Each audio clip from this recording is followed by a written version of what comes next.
Welcome to Means of Grace, a podcast produced by the Western North Carolina Conference of the United Methodist Church.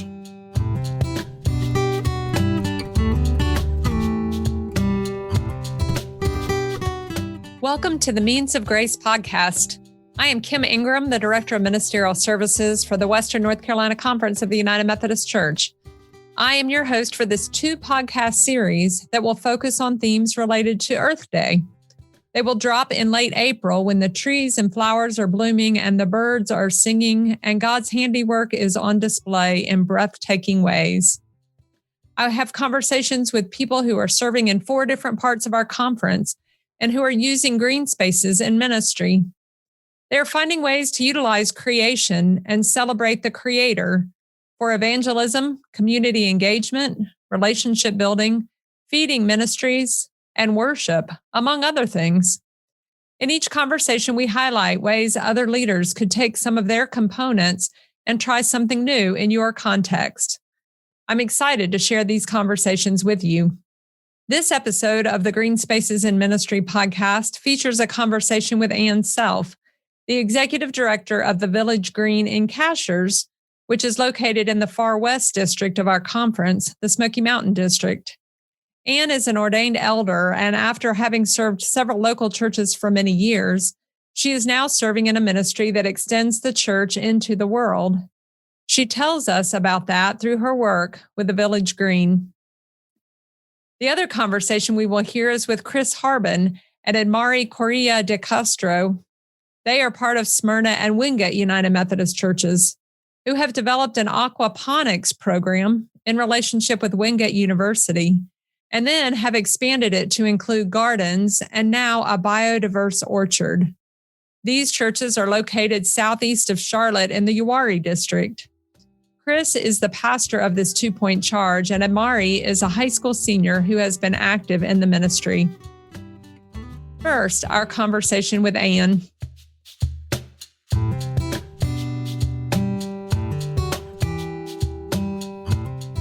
And it is so nice to have you with us today, and I look forward to this conversation. As you know, I used to live in Highlands, and I often think of that part of Western North Carolina and the Blue Ridge Mountains.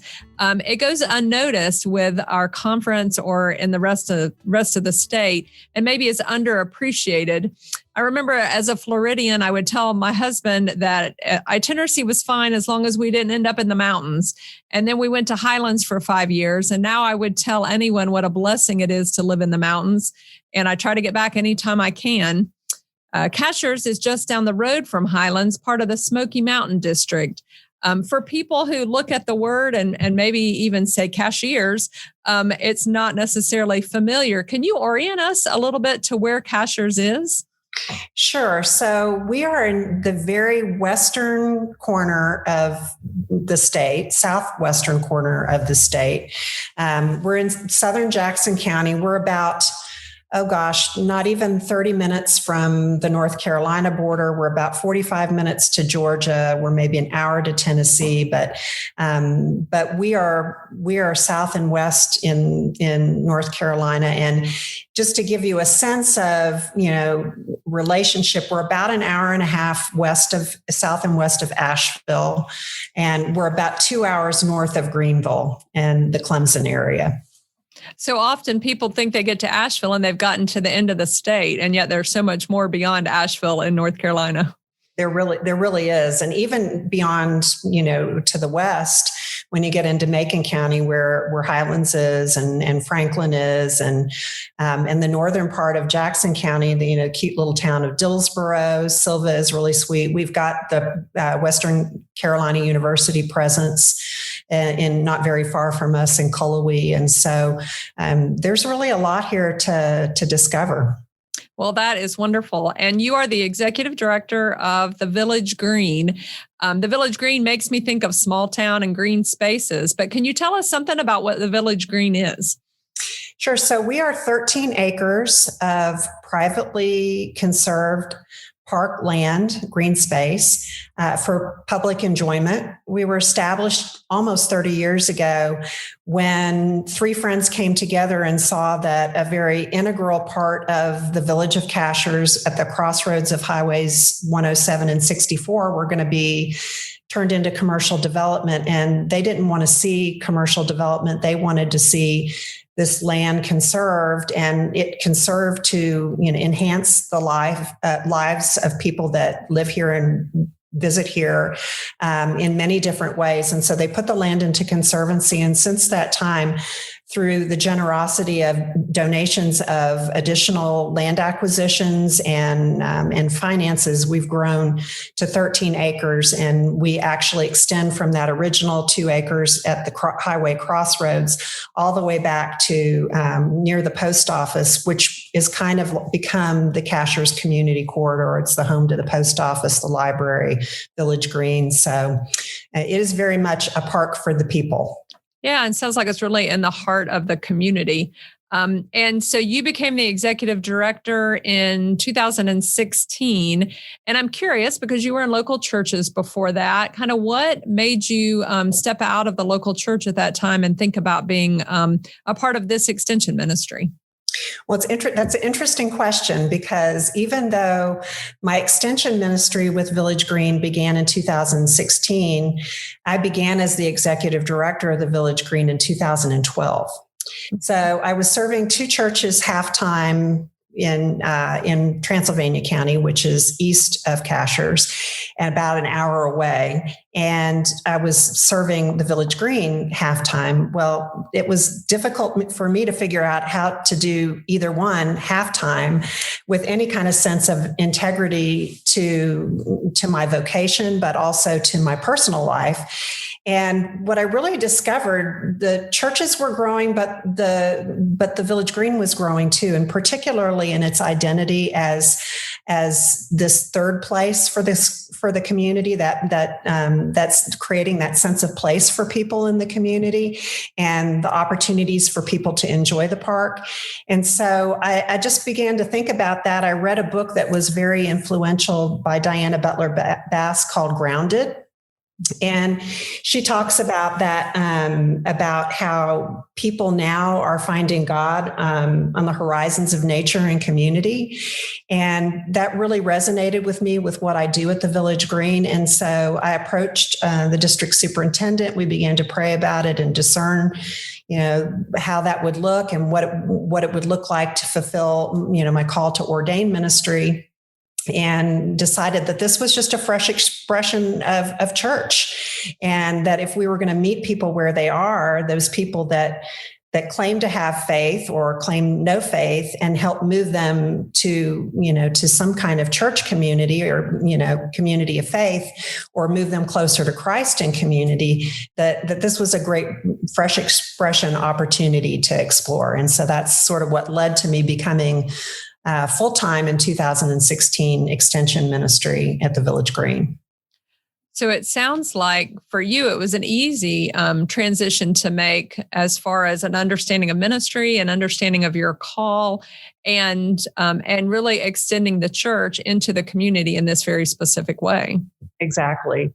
And the mission, the DNA of the Village Green is to enhance the life and lifestyle of the Cashiers community, not just culturally, recreationally, educationally, but also spiritually. So the spiritual component was already built into the mission statement of the Village Green. So it just sort of became a really nice, combination of everything. So you didn't have to convince them why they needed an ordained United Methodist minister to be a part of this nonprofit in town.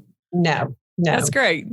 Yeah. So I noticed on the website, you use words like sanctuary and joy, and you've already kind of begun to talk a little bit about that. But how does the Village Green operate sort of as a ministry, at least in your mind and in your the way that you provide leadership, even if it's not considered necessarily a ministry by those in the community? It is a sanctuary. It is a place where people can have a personal encounter with the presence of the Christ. and find a sense of community and realize that, that Christ is in everything. So, I like to say we bridge every single demographic. People enjoy this space in lots of different ways, whether it's walking or enjoying, one of the garden spaces. We've had meditation groups that have used little garden spaces, to walking dogs, to just a little bit. You see a little bit of everything in the way that people come here to find that grounded sense of place in their lives when, particularly in this last year, there's been so much chaos and uncertainty. And so it is really a place for people to come and experience God in nature and also in community. I can give you a couple of practical examples. Obviously, some things that we do here are very overtly spiritual. Sunday is a great example. We're the home of the Community Easter Sunrise Service. We have a very active group, ecumenical group of clergy in this community that come together to provide opportunities together in ministry and in worship opportunities is a piece of that. Easter is one. We do a blessing of the animals in the fall, which is a lot of fun because we get donkeys and llamas in addition to your traditional cats and dogs. Which is a lot of fun. We do a centering prayer group in one of the garden spaces. We actually have now 3 meditation gardens. We're going to be installing a 4th one later this spring that I'm excited about because it's also going to attract native pollinators, which is very much a part of our stewardship and conservation value. Last year, during the pandemic, when we were all forced to worship outside, the Methodists were on one side of the park and the Episcopalians were on the other side of the park. And then there was a meditation group that met in the center of the park. And so some ministries are very overt in what we do at the Village Green. And then some things are a little more subtle, but if you have eyes to see and witness expressions of faith happening, it's a really beautiful thing. And there are 2 that stand out in my mind, both one very recent, which was Easter Sunday. We hosted a vaccine clinic for the Latinx community through the International Friendship Center out of Highlands. And I have to tell you that I experienced Easter on Sunday in a way that I had never seen before. Obviously, community coming together to provide a really important life-giving ministry in giving these vaccines, but also realizing the people that were coming. And I never knew in ministry that I would be the Easter bunny, but I dressed as the Easter bunny on Sunday. I had a big basket of chocolate, and the faces of the people as they arrived that were fearful because many of them don't speak any English. But the bunny transcended language, and that little piece of chocolate and that welcome, sometimes with a pat on the back, just immediately transformed their faces and turned their faces into hope and joy. And it was just a really, really wonderful blessing and to see Easter expressed in that way. So that's one example. And then the other example is today is opening day of the Green Market. 5 years ago, we started this locally grown vendor market for the community. It was originally designed as a place for our local farmers to have, to be able to sell their food, and also a place for people to really enjoy, good local food, that the food less traveled, we like to say, slow food, and to learn about who was growing and producing their food. But what I discovered in that market was that there's a lot of a lot of happening in that market because we're feeding people. We share one another's joys and concerns because there's a lot of meaningful interaction that happens between people, whether it's the customers or the vendors. And we come together in this really beautiful expression of community. And it doesn't get much more ministry and church than that to me. So those are just 2 kind of a little more subtle ministries that take place in the Village Green. There are many, many more. I could give you several different examples. I really love that, Anne. And what this makes me think of is kind of a next question or conversation, because the things you just named are things that churches can do. You happen to be doing them in a context of kind of a nonprofit related to ministry, but they are also the kinds of things that churches could either use their own space or perhaps could use public spaces in their communities. And so I wonder, just as that kind of resonates with you, could you speak a little bit more about how you see, having been a pastor of a church for so many years, that churches could replicate some of the kinds of things that you all do at the Village Green? Sure. So I mentioned the clergy group, the ecumenical group that comes together to provide opportunities. Another group that I'm actually going to be meeting with this afternoon is another coalition of churches in the area called City on a Hill, and the purpose is to bring the churches together to provide important ministries to the larger community, and recognizing that many people are not comfortable actually going into a church facility. They're much more comfortable coming to the Village Green. This is a place they bring their children, to play on the playground or to walk their dogs or ride their scooters. And so we're meeting this afternoon because one of the ministries that we undertake together in the summertime is the annual backpack ministry.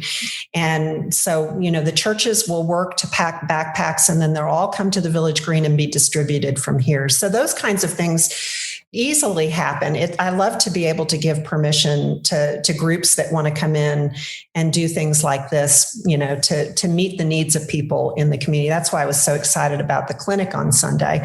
But they also do the Angel Tree Project at Christmas time. And so the families came here at Christmas, and we had the building decorated for Christmas, and they came and picked up their Christmas presence, and it was an opportunity for the churches to come together in that important ministry too. So, to me, there's no creative limit in terms of, if a church were to want to use, a more public space. We're privately conserved, and so that makes it a little bit easier for us to live into that faith identity. We don't have that, that church and state, tension that we have to walk. But yeah, it's a place where people feel comfortable and it's easy to enter into, versus when they might feel a little bit more intimidated about going into a church. And as you know, we've just completed a brand new state-of-the-art facility that's an indoor amenity for the community that we hope that will be used by church groups and musicians and the community chorus when they're able to sing again together, the church chorus, community chorus, to come and do concerts and other programming. We haven't really been able to use that facility programmatically in the way that we'd hoped to, but we'll get there. And you had mentioned to me that a new thing this year at the Village Green is a story walk. Would you tell us more about that? Yeah, so a story walk, it was actually developed in Vermont by a woman who wanted to provide opportunities for families, particularly with young readers, but also enjoying nature and outdoors and getting physical exercise. And so we just recently installed one in the Village Green, and it's 18 different display cases that are located throughout the central pathway through the park. It starts at the playground and then extends all the way to the exit at the post office, which is very nice because it leads families and children to our really wonderful library. And it's been a great collaboration between the Cashiers Library, the Literacy Council, and then another task force in the local community that's working on walkability through the Village Core. And basically what they do is they take this in the story walk, you take a children's book and you reproduce the pages, and they're in each different display case throughout the park. So you start and you read one page, and then there's an activity. Sometimes it's STEM related. Sometimes it's, can you name 3 things that begin with the letter B? kind of thing. And then it takes you through the story. You read the story in progression until you get to the end. We're putting in a free little library, lending library at the end. And so depending on the book that is installed in those display cases, children will be able to take a book with them and leave a book behind, just to encourage the love of reading.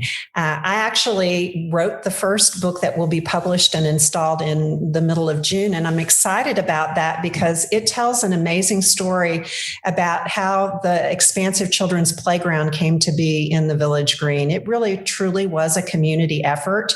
The children of the community designed the playground. They worked with a company out of New York that sort of helped them dream about all the different components that would make a playground so fun to use.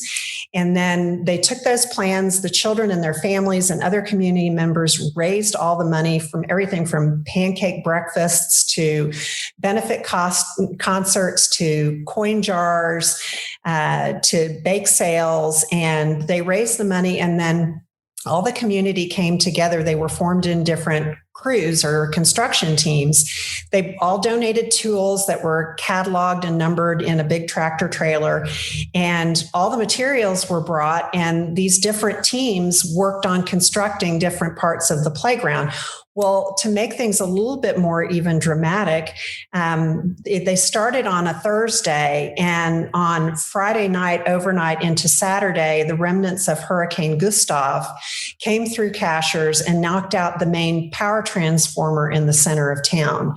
And so there was no electricity to run power saws or lights to be able to see what was the work that was being done. So the fire department brought their generator truck, and they were able to continue working on the construction of the playground in the pouring down rain, in the mud. And on Sunday afternoon, the sun came out. They installed the final components with a crane, and the children of the community, at the time, the Summit Charter School was located on a parcel of our property.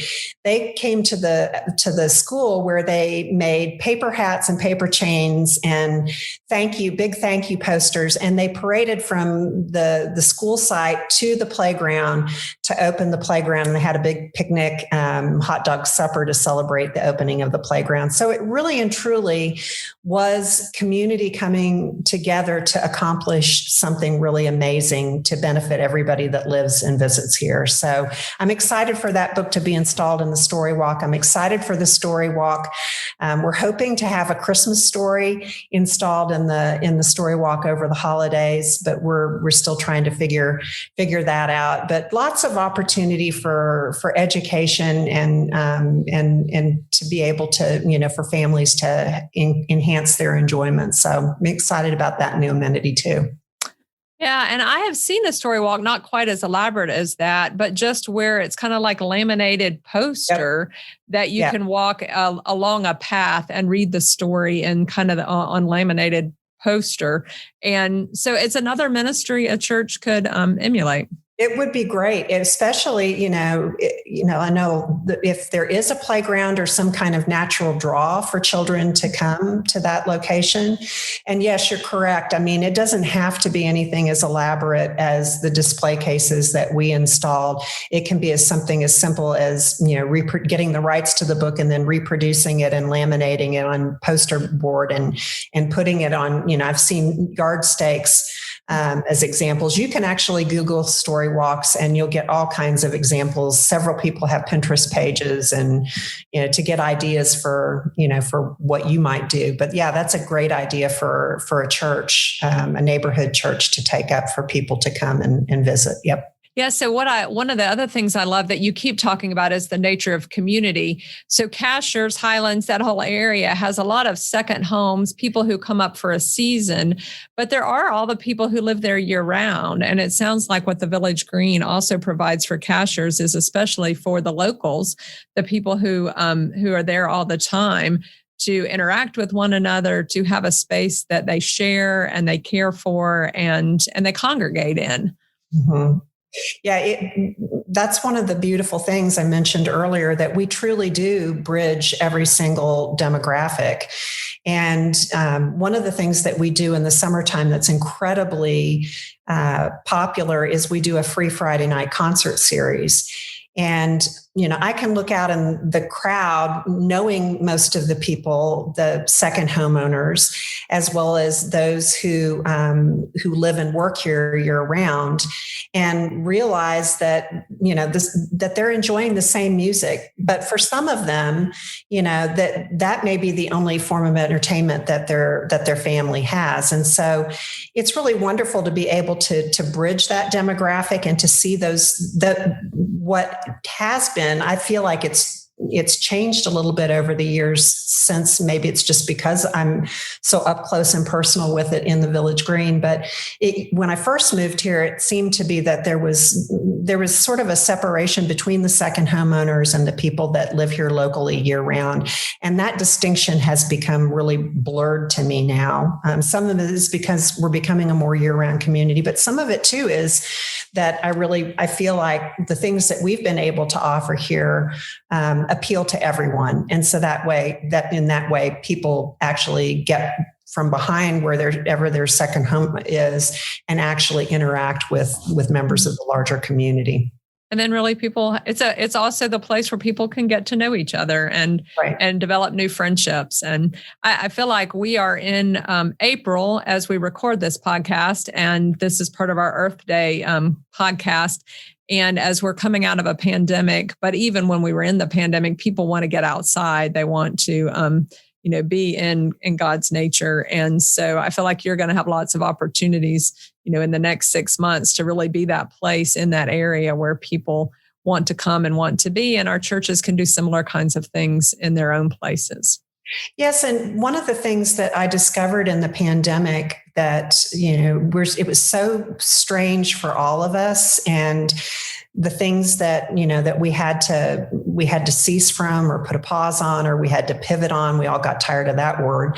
But the things that we had to adapt, I discovered that with fresh eyes, ways that people got creative in terms of gathering in the Village Green. There was a group of knitters that used to meet at the local coffee shop, and they couldn't do that any longer because of social distancing. And so they circled up their chairs in the middle of one of the expansive lawns, and they met together. And they actually met together until pretty early in November, when it was getting really cold, because that was their community, that was their small group. And it was really important for them to be able to have some place to gather.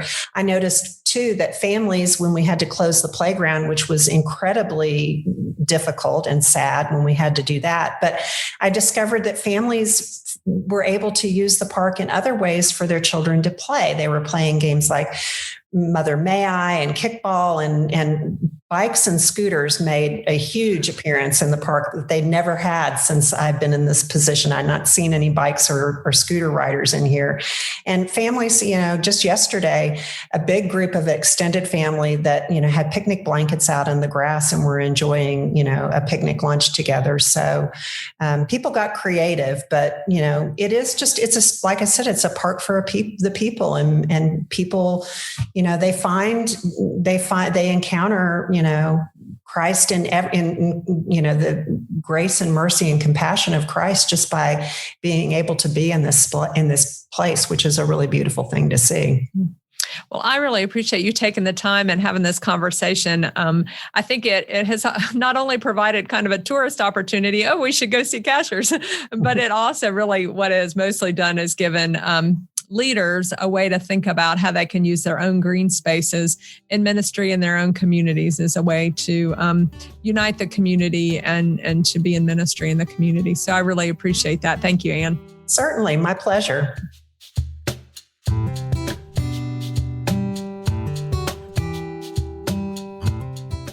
I told Ann after our conversation that when she was ready to stop being the executive director of the Village Green to let me know. What an exciting way to be in ministry. I loved hearing how they are using a green space in the middle of town to bring the community together and to meet the needs of members of that community, like with a vaccination clinic. The story walk is something that could be done in many different outdoor settings. We even have some Western North Carolina authors that might be willing to share their children's story in that kind of format. Now we meet Chris and Amari to learn more about their ministry of green spaces. We are delighted to talk with you today. I believe the aquaponics project came first.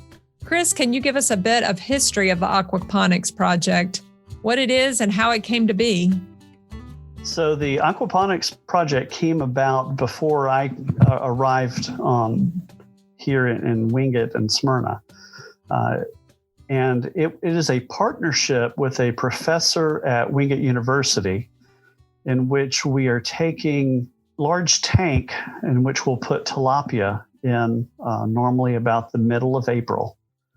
And the water from the tank around the tilapia will go through a processing tank and will be used to feed plants at a water table under a pergola we have outside. And then the water will leave that water table and go back to refresh the water in the fish tank. And that cycle allows the plants to offer some nutrition for the fish, and then the fish to turn around and offer nutrition for the plants. And there's some other processing that goes along with it that I don't have all the details on. I'm not the expert there. So I guess what I'm really curious about, it sounds like it originated from Wingate, but the churches got involved, and maybe the person at Wingate was a church member, but it's not a natural ministry necessarily of a church. Do you know how that connection started? I do not know. I know that Wingate UMC has had a long history of being involved in gleaning ministries and having a garden here on the church campus and things of that nature. So I think it came out of that. I just don't know all the details of who contacted whom and got this underway. So there is some history, at least of that church, of being interested in kind of stewardship of the earth and creation care kinds of ideas. And this may have just built on that. Yes, gleaning ministries here go back at least 20, 25 years. So just in case one of our listeners isn't familiar, when you talk about gleaning, what is gleaning? We are related to somehow the Society of St. Andrew and send out teams from the church to go to specific farms where after they are through harvesting a specific crop, we go in and load up a van full of produce and then take it to somewhere like Second Harvest, or that is going to put that food back into the market for low-income people. And it happens that the director of Society of St. Andrews for the state of North Carolina is a Western North Carolina United Methodist clergy member.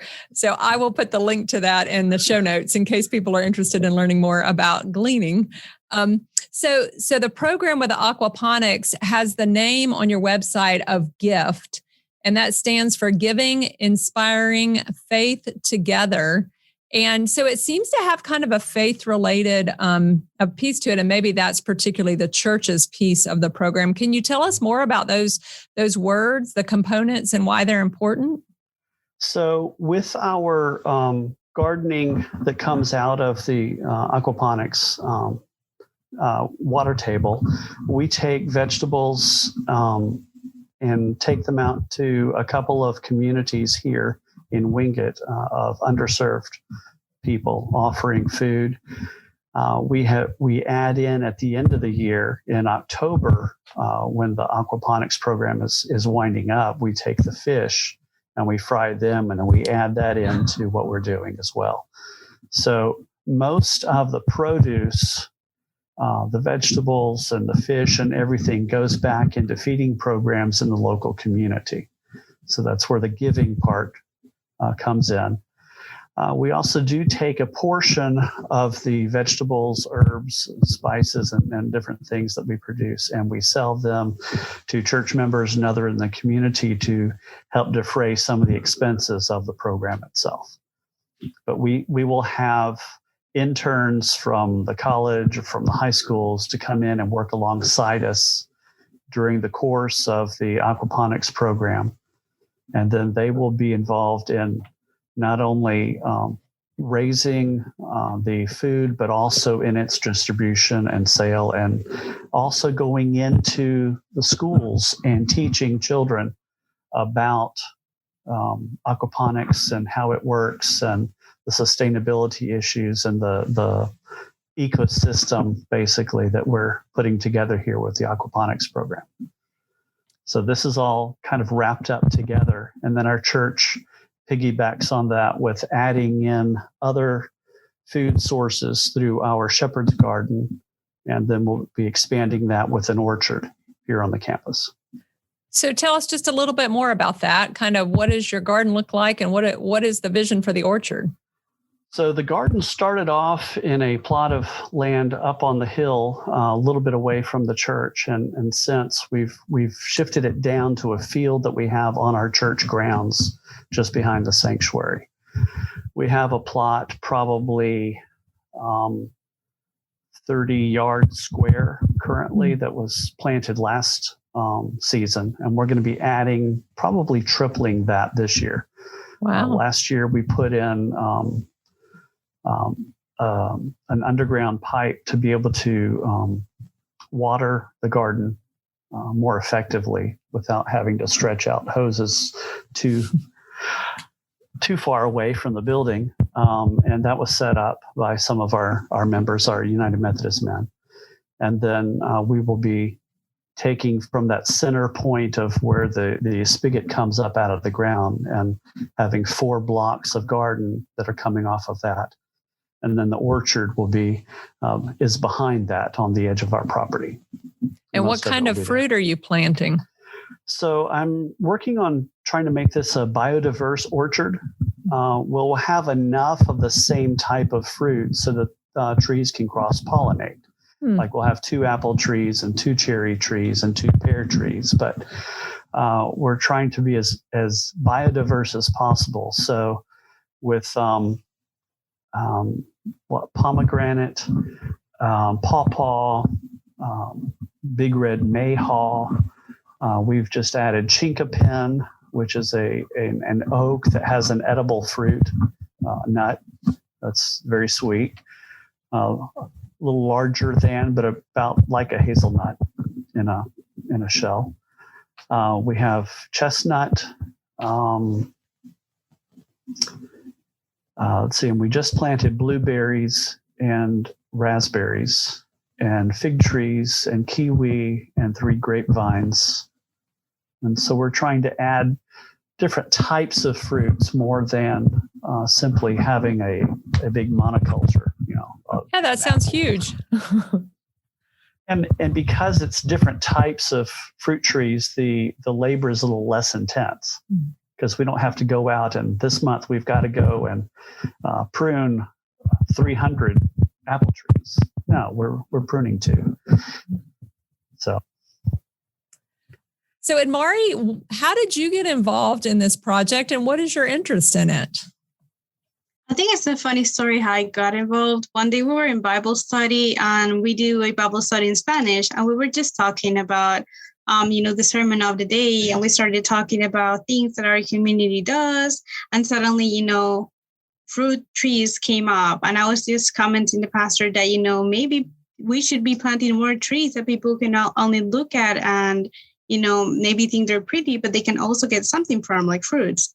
And he commented to me about the project. So he invited me and my dad to start planting some trees. And I think it was the following weekend we went and started helping him. And from there on, we just got involved with it. Oh, that's great. So it was kind of like inspired. You were inspired and there was a project kind of already going on that you've been able to participate and walk right alongside. Yeah, totally. I didn't know that the project was going on. The pastor, told us. So it was great.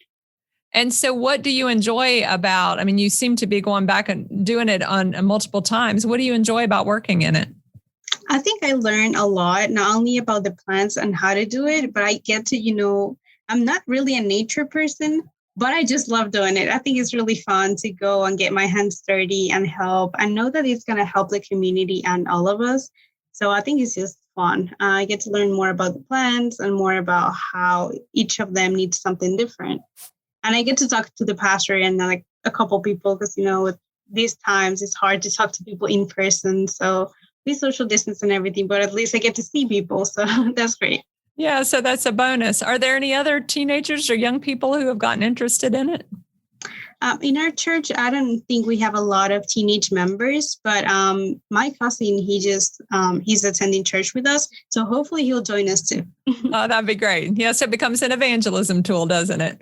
Yeah, he's a Boy Scout, so he loves nature, and I'm hoping that's going to motivate him a lot. Yeah, and then maybe he'll bring some of his friends as well. Yeah, maybe. So, Chris, it sounds like it's more than you and Edmari and her father can do, just the three of you.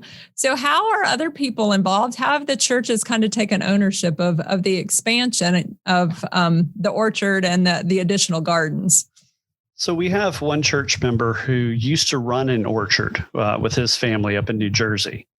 So he was the first one to come in and help me with some of the planting of trees and helping envision what we need in terms of making those trees grow and how to plant them appropriately. And he helped with some of that and then facilitated some tools for me to use. We had another couple of parishioners come out and walk the grounds with me and talking through where we could put what kinds of fruit trees or bushes and how it could fit into what we already have in terms of shrubbery, but also how we can expand. And I've had several parishioners then who have also donated plants either from their yard or have brought some in for us to add into what we're doing. We have a scouting program going on at our church. We have both Girl Scouts and Boy Scouts, and they had a camp one weekend about 3-4 weeks ago. And we're out here, and on Saturday morning, they helped plant with putting in our 12 raspberry bushes and 12 blueberry bushes and a couple of mayhaw, 3 fig trees, kiwi plant, and some other things that they helped with. And so I worked with them, teaching them the process for planting at each stage, and then had them, they were teaching one another how to do the different stages of the planting and the mulching and preparing the ground and all of that stuff. So, do you think they will be available and interested in continuing so that when it harvests, they can be a part of that and see kind of the fruits, quote unquote, of their labor? I think so. But our hope is that this will be an ongoing harvest, because like out of I think we have about 15 blueberry plants. They're going to come in and start bearing fruit in about 4 different periods of time. So we'll have some plants will be ripe this week, and then 3 weeks later we'll have some more that'll be bearing fruit and so forth. The 2 apple trees we have will give it different seasons. The cherry trees that we have will give it different seasons. And so we'll have a lot of that ongoing, non-repetitive necessarily, fruit bearing in the various different things that we're planting. And then, like, I have some kids who come out here and play basketball during the afternoons. I've been talking to them about, now when the kiwis come in, you know that you can just go over there and pick one, and that's what it's for. Yeah, so that will be a really community-oriented opportunity, even in and of itself. Because what we want to do is make the food available to the community, but also teach the community that we can do more than simply planting flowering trees like Amari was talking about, or worse, doing some of the trees that are actually damaging to our environment, like the pear trees everybody likes to put out that cause all sorts of chaos. And instead of just putting something that has flowers and then fruit, and teaching people, hopefully by the end of the project, we'll have information out there to say, here's how you plant a blueberry, here's how you take care of it, here's what you can do with the fruit, and a whole system of encouraging people to do this on their own as well. So, Amari, that makes me think, I think Chris told me that you're interested in edible landscaping.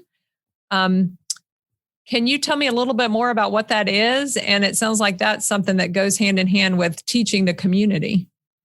Yeah, so I'm really interested in sustainability overall, and I'm actually considering having a minor in business sustainability when I go to college. But I think, the idea of being able to provide to our community and teach them not only that we can plant, but you can do so as well. You can bring that fruit back to your home and you can also plant in there and we can all help these grow together. It's just going to be, I think it's just going to be really positive and it's going to maybe change people's minds in some way and help them, maybe open their minds to new recipes or trying new foods. So I'm really interested in seeing how this goes and how people maybe try different fruits they've never heard before. When I was last Sunday on the service, the pastor was showing us some of the new trees that they planted last weekend and some of the fruits I've never heard before myself. So I'm really interested in trying what they taste like and what kind of recipes I can make from them. So you're willing to try some new things as well? Yeah, I'm really excited for that. I have to agree. I haven't heard of all those things Chris just mentioned either. But I know raspberries and blueberries. And if you would tell me when those are coming in, I'll come help you pick them. Those are wonderful. So one of the things that this really makes me think of is partnerships. And in these conversations I've been having around creation care and stewardship and green spaces for ministry, it seems like it's just ripe for partnerships. And so, Chris, could you talk a little bit more about that? How are you developing partnerships and kind of bringing people in? So at this point, I'm still in kind of a planning phase, and we haven't fully developed the orchard aspect of the ministry.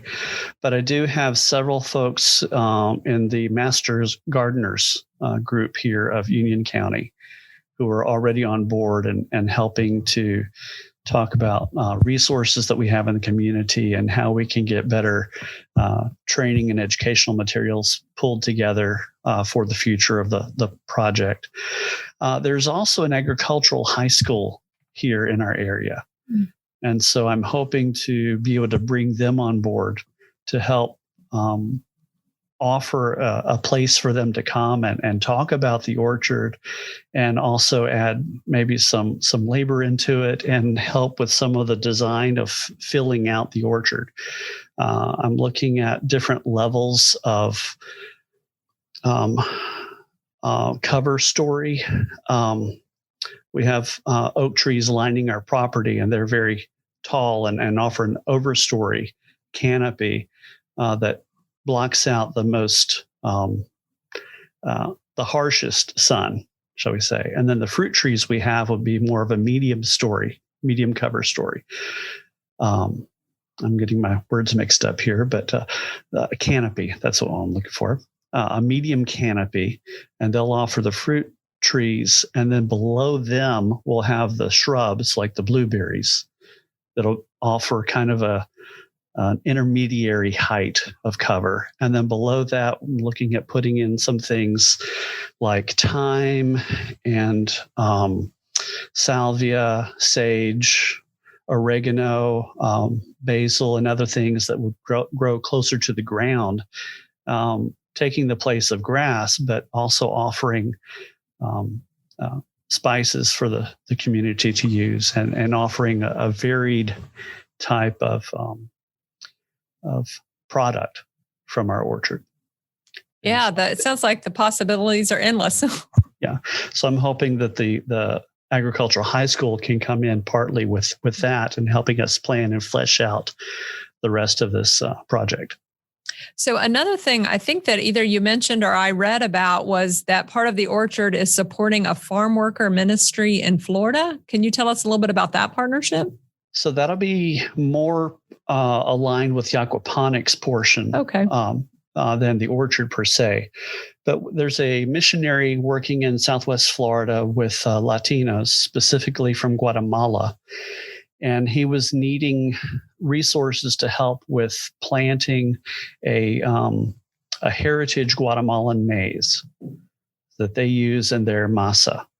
So he cannot grow it very well down in Florida. So he reached out and we said, well, I think we have some room in our garden that we could plant some for you. So he's provided us the seed for this corn and some black beans. And we're going to plant them as sister plants to help each other as they grow.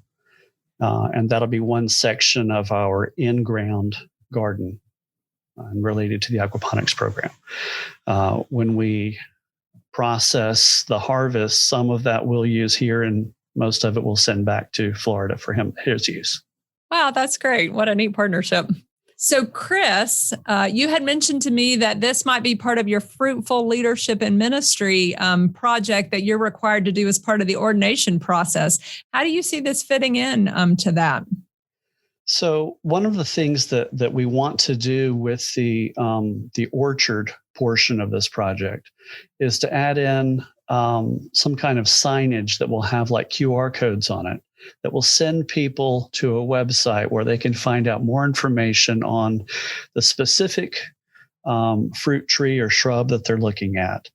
Not only it's how to plant it, how to care for it, and those things, but also nutritional information.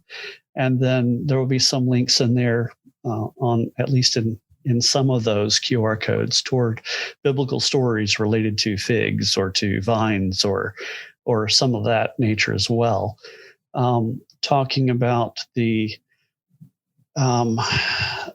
theme from the Old Testament of everyone in the land of promise living under their own vine and their own fig tree as a symbol of God's provision out of the abundance of the earth teeming with life to provide food in abundance for everyone. So we'll want to be looking at some of those themes as we work forward developing the orchard project.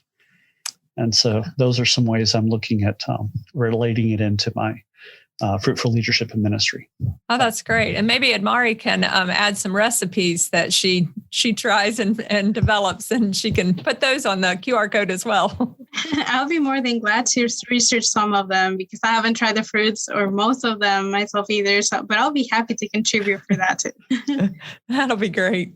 So, Amari, I wonder if you could tell me a little bit. So you talked about being in a Bible study when this idea even kind of came to you. How do you see the connection between your faith and the idea of God's earth, God's green spaces and creation? How do you connect those in your life?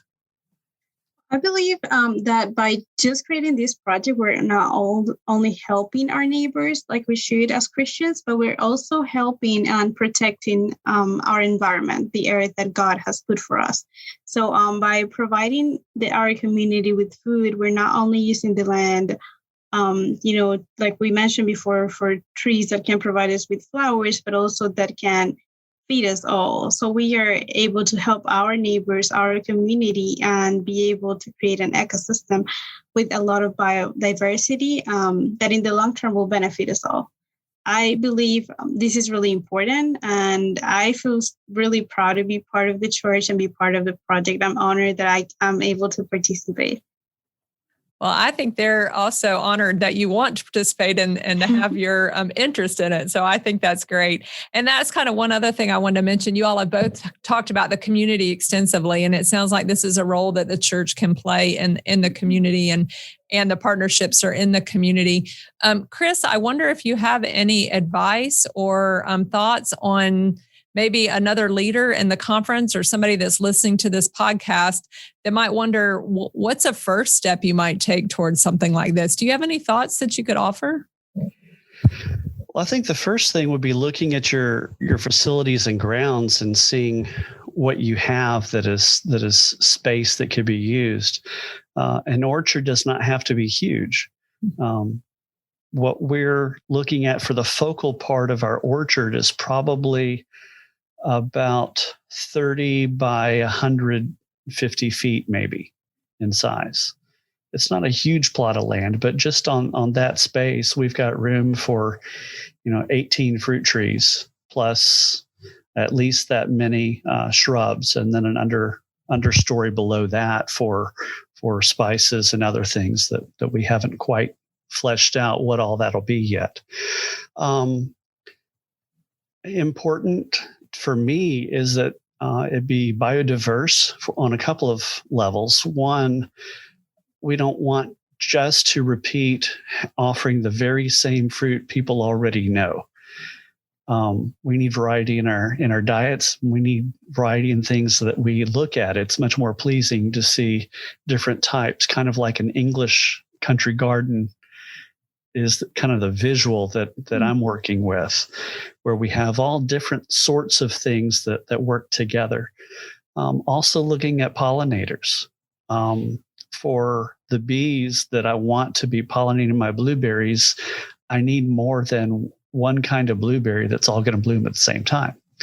I need to feed them over a period of months. So looking at a larger picture of plants that are going to be in flower at different times. So looking at the holistic part of that biodiversity, I think is really important. But it can also be as simple as taking out some boxwoods that aren't doing all that well because they were planted 30 years ago and replacing it with a blueberry or a fig tree or something else. So we're looking at doing some of that. We pulled out 3 bushes that just weren't doing well at one side of the church and put fig trees there. So it can be as simple as replacing those older plants, but just doing it with something that's edible. Just start small. It sounds like with kind of one thing or one idea. And you mentioned master gardeners. I assume at least most of our rural areas have some kind of 4-H program or gardening program or extension program of some sort that if you really don't know where to start, you could connect with somebody like that. Even places like Charlotte has those types of programs, and the city itself was trying to promote planting of more tree canopy. And they had a project where you could buy certain trees that they were subsidizing to be able to plant in your yard there in Charlotte. So even our urban areas have some of those resources. We just don't think about looking for them there. In Huntersville, we had a master gardener who was involved in a church garden up there and getting a group of the church to come out and work one Saturday or every Saturday over a period of months and planting the garden and adding that into their food distribution ministries. To me, the fruit trees is less labor intensive than the vegetable garden that we tend to think of. So that might be even a better place to start. Yeah. If you don't either have the time or maybe the interest to be all in, maybe just starting with some trees. Yeah. And often you need more than one of a particular variety of fruit tree. You have to have some cross-pollination stuff, but 2 apple trees and 2 cherry trees and 2 peach, pear, or plum is already a good bit of variety. Edmari, have you seen the aquaponics program? Have you seen the fish? Yes, I actually tried the basil from the program. Unfortunately, I guess I have to practice my skills when keeping plants alive because they died. But it was really delicious when I got it and I got to eat a little bit of it. Yeah, it never occurred to me. I was thinking small fish, not tilapia. So I am going to have to look up some pictures and get a better sense of what that looks like. Well, we start off in April with fingerling tilapia, and we're harvesting them in October. Wow. Last year, we started off with 25 tilapia, and we harvested 50 in October that were eating size. And you said that you cook them at the end. Do you have a church fish fry? Pre-COVID, yes. Yes, that would be the idea. And we'll have that meal and invite people from the community to come in and eat. We'll supply some other foods to go along with the fish, but most of it as possible coming out of our own garden. And then do you take that as an opportunity to kind of educate the community about what you're doing and offer ways that other people can get involved? Yes. And the aquaponics program, part of it is engineered around a teaching model. Mm-hmm. So, it's continually going into the schools and offering other training opportunities and teaching opportunities, not just with how does aquaponics work, but also the health benefits of fresh vegetables and herbs and different things. Well, I really appreciate both of you being with us today and just telling us more about this ministry of how you use the green spaces at the church and parts of God's creation really to develop community, to do evangelism, to feed, and to develop relationships. It just seems so multifaceted and really interesting. Thank you all for being here today. Thank you so much for having us. Yes, thank you. And, if I could give one last advice to the people who are hearing us, I'm from Anson County and I am in the church at Wingate. So if you live maybe a little away, don't doubt that you cannot be part of the project. You can. You're more than welcome to come and work with us in this fabulous project we're doing. And also, keep trying. If you're trying to plant something in your garden and maybe you don't succeed at the first time, like I didn't, just keep trying because sometimes they don't work out. But if you keep trying, I promise you'll see results.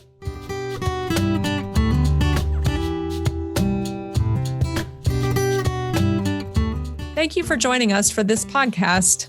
I hope you have been inspired as I have been to get outside and look at your ministry space. How can it be used as a gathering space, an educational space, a feeding space? Be sure to look at the show notes for other resources that give more information about the conversations we had today.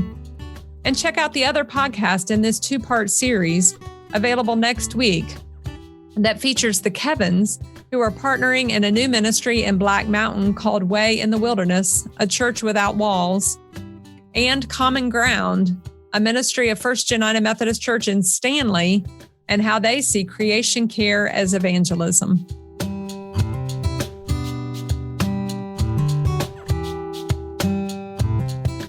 Thank you for listening to Means of Grace, a podcast produced by the Western North Carolina Conference of the United Methodist Church. We hope you enjoy listening to these podcasts and use them as a way to stay connected to our community. Remember to subscribe to Means of Grace for free on Apple Podcasts, Spotify, or wherever you get your podcasts. Please leave us an honest rating and a review. It helps others find this podcast. Follow the WNCC on Facebook, Instagram, and Twitter at WNCCUMC. Once again, that's at WNCCUMC. Means of Grace is produced by the Western North Carolina Conference of the United Methodist Church and Andy Go of Gojo Studios.